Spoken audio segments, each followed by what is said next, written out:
Let's talk about the problem of separating the past from the present in historical fiction.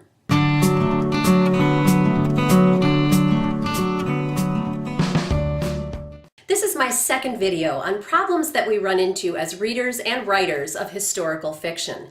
Today I want to talk about the problem of separating the past from the present.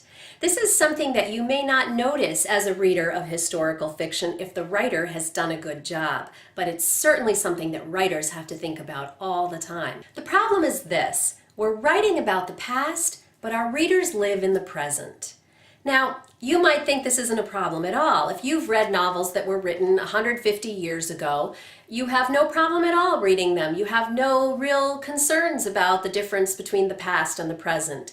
But the fact is, when you're reading a historical novel that was written today, your expectations are different. And particularly in two areas we run into problems. One of them is vocabulary, and the other one is social mores. In his historical novel, The Thousand Autumns of Jacob de Zoet, author David Mitchell talks about this vocabulary problem in an essay that's published in the back of the paperback edition. Mitchell says that when writing historical fiction today, we have to really pay attention to the vocabulary and somehow negotiate the difference between the way people really would have spoken in the time period we're writing about and how people read today. So Mitchell's solution is what he calls bygoneese, a kind of mashup between the old and the new that he says is somewhat inaccurate but more readable.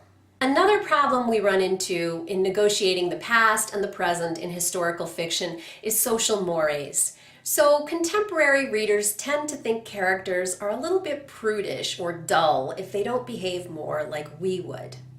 The head writer for the TV miniseries The White Queen, which is based on a novel by Philippa Gregory, talked about this recently in an interview.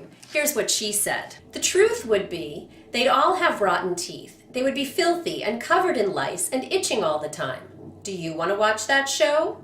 I don't think so. Also, the male and female courts were entirely separate in the daytime. Men and women only came together privately. Even at dinners, they sat at different tables. How do you write that show? I don't know how to write that show." Now, oddly enough, we don't have a problem with this when we're reading, say, Pride and Prejudice. We don't expect there to be a steamy love scene between Elizabeth Bennet and Darcy. But for some reason, when we're reading a novel that we know was written by a contemporary author, we have different expectations about the social mores of the characters. Think about this issue the next time you and your book club are reading a historical novel. You might even try reading a historical novel back-to-back with a novel that was actually written 100 or 150 years ago, and see what kinds of differences you can discern between the two of them. Do you think it's true that we have different expectations? I'd be interested to hear. Drop me a comment below. Read on!